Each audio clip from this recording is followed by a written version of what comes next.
Thibaut Renard, je suis un professionnel de l'intelligence économique depuis de nombreuses années. J'ai été responsable du réseau intelligence économique des chambres de commerce et d'industrie pendant presque une quinzaine d'années. Et aujourd'hui, je suis senior advisor au Cybercercle. Et je travaille notamment sur les problématiques de bataille de l'attention et notamment tout ce qui est captologie. Et bien précisément, ça porte sur la captologie, donc qui est à mi-chemin entre une science et une série d'outils, de ce qu'on appelle les technologies persuasives, c'est-à-dire en gros comment est-ce qu'on utilise l'outil informatique pour capter l'attention des personnes.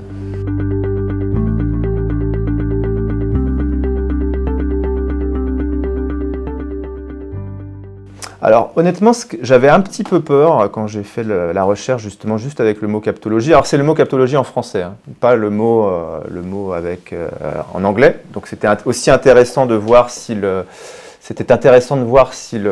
débat français allait un petit peu polluer la recherche. Et donc j'avais un peu peur que la recherche soit polluée par tout le débat actuel en France sur la problématique des écrans.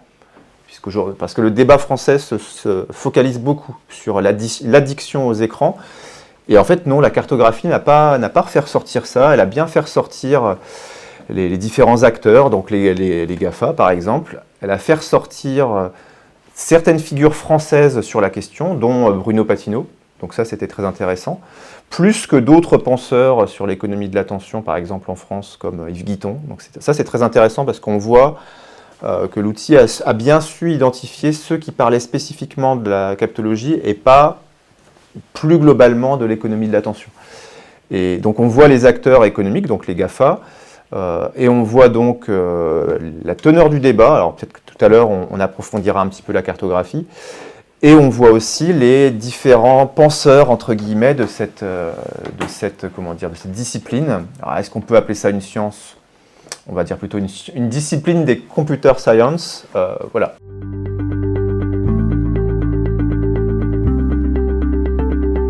Oui, parce que Tinder fait partie, alors on le voit ici, hein, tac. Tinder fait partie de ces outils qui utilisent, comme les autres GAFA, hein, comme Twitter, comme Facebook, comme Google, les outils de captologie. Typiquement, vous êtes devant Tinder, vous allez prendre l'habitude de swiper à droite, à gauche. Si on peut approfondir Tinder, l'outil, les méthodes de captologie à l'œuvre dans Tinder, par exemple, c'est comme une machine à sous. Vous rejouez dans l'espoir de gagner, et là, ce que vous espérez gagner, c'est une magnifique femme ou un magnifique homme, selon votre choix. Et vous avez toujours envie de connaître le profil suivant. Et donc, vous ne vous arrêtez jamais, en fait, de swiper à droite ou à gauche, parce que vous espérez que vous allez avoir l'homme ou la femme de votre vie qui va arriver. Et donc typiquement, ça, c'est une méthode de captologie inspirée des machines à sous.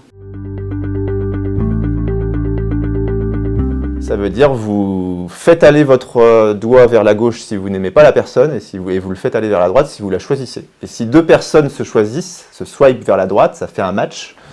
Et là, votre cerveau a l'impression qu'il a une récompense. Il est tout content, il se dit « Ah, cette personne m'a choisi ». Et donc évidemment, le but est d'avoir le plus de matchs possible pour avoir son ego satisfait. Et évidemment, vous allez continuer de plus en plus à swiper, à droite, à gauche, à droite, à gauche. Et il y a même un moment où le geste même devient addictif. Et voilà, donc typiquement, Tinder utilise des technologies de captologie pour vous maintenir, déjà pour payer, payer un peu, parce qu'ils sont quand même là pour gagner de l'argent, et vous maintenir devant votre écran le plus longtemps possible.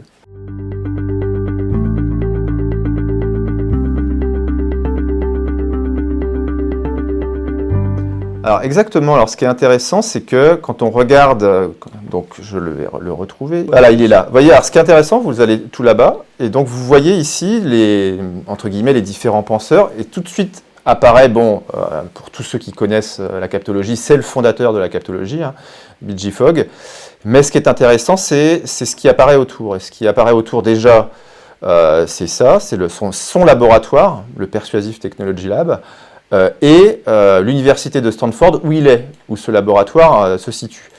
Et c'est le laboratoire fondateur et leader mondial, basé à l'université de Stanford, sur les questions de captologie. Et ce qui est intéressant dans la cartographie, si je reviens à B.J. Fogg, hop, je vais un peu vite, c'est les autres personnes qui apparaissent, notamment, et là, alors je reviens là, qui est-ce qui apparaît pas très loin de lui, Tristan Harris, qui est un ancien élève de BGFog, qui est passé chez Google, parce qu'en fait, c'est une petite communauté, il y en a qui sont allés chez Facebook, d'autres chez Google. Ça a véritablement démarré chez Facebook, la captologie. C'est pour ça que Facebook, c'est ça qui est intéressant aussi, c'est que Facebook étant très gros, parce que c'est eux vraiment qui lancent la captologie, qui sont vraiment pas les pionniers, mais en tout cas ceux qui ont créé un business model sur le sujet. Avant, Google, son business model, c'était attirer les annonceurs, etc. Et Facebook, c'est les premiers à miser sur la captologie, et on voit qui est-ce qui embraye aussitôt après, on le voit, hein, c'est Google.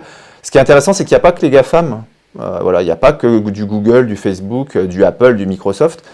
Ça, c'est intéressant. Il y a Netflix aussi, c'est-à-dire qu'on voit aussi apparaître des acteurs, les plateformes télévisuelles, par exemple. Et Netflix, typiquement, utilise de la captologie. Si vous êtes sur Netflix, l'épisode ne s'arrête pas. Il y en a un autre qui s'enchaîne. Et typiquement, c'est de la captologie.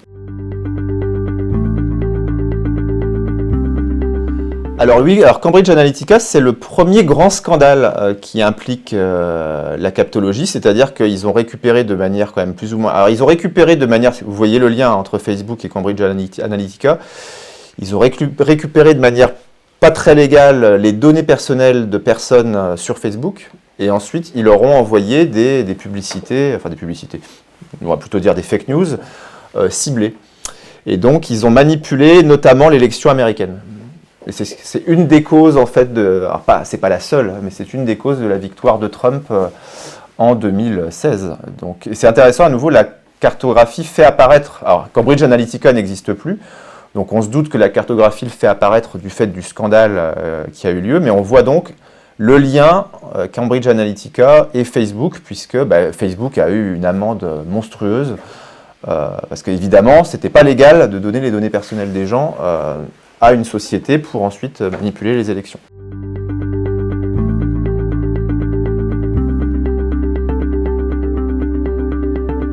Voilà, alors ça, on les entend beaucoup maintenant. Donc Tristan Harris, ancien de Google, parce que maintenant il y a cette mode de dire, on est allé, surtout après justement les scandales Cambridge Analytica, et puis le fait que tout le monde se rend compte maintenant qu'il y a une problématique de l'addiction, les gens sont addicts à leur écran.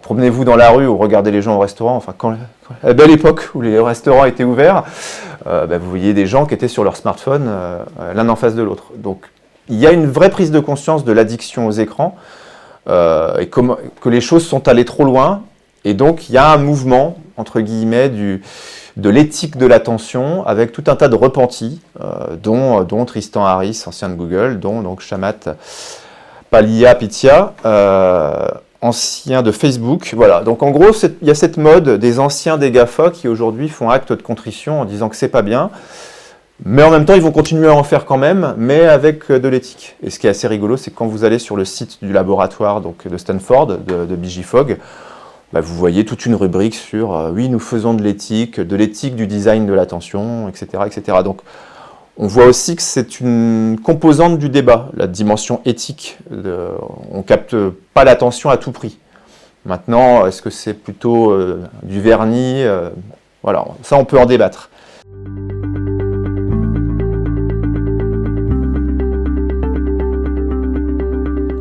Alors moi déjà, je suis un vieux de la vieille, et j'ai connu Carto, qui était un métamoteur de recherche qui présentait Google sous forme cartographique. Et je me suis jamais remis tout à fait de la disparition de Carto, et donc j'étais très content de revoir en fait un moteur un outil qui permette de présenter de la cartographie, parce qu'on est clairement justement dans du design de l'attention en fait. C'est-à-dire quand on voit les choses sous forme cartographique, tout de suite on saisit mieux les choses. Et j'ai toujours été moi un grand partisan soit des cartographies, soit des monographies. Typiquement, il y a une série qui ressemble un peu à ça, qui s'appelle DataGull, où c'est ça en fait justement, tout est présenté sous forme très dynamique, très monographique. Et typiquement pour nous, professionnels de l'intelligence économique, souvent on s'imagine que l'interlocuteur, il va être intelligent et qu'on va lui donner sur un plateau des choses passionnantes et que naturellement il va se passionner aussi et il va être conquis par ce qu'on lui donne. Et en réalité, ça ne marche pas comme ça. nous aussi qui faisons de l'aide à la décision, on doit faire du design de l'attention en fait. Il faut que nous aussi, on capte l'attention du décideur, qu'on capte l'attention de la personne qu'on veut aider. Parce que si on ne le fait pas, lui aussi il a son smartphone, lui aussi il a Netflix, lui aussi il a tout ça, et il va s'intéresser à... En fait, il y a une concurrence aujourd'hui dans la bataille de l'attention, et nous-mêmes, qui aidons les décideurs, on est en concurrence avec ces outils, etc. Et donc pour moi, c'est une des clés de la réussite de l'intelligence économique dans les années futures, c'est de mettre au point des outils qui intègrent le design de l'attention. Et justement, de ce point de vue-là, je crois beaucoup en la cartographie. Et typiquement, je vois un peu GeoTrend comme un précurseur justement de ce design de l'attention appliqué à des résultats de recherche.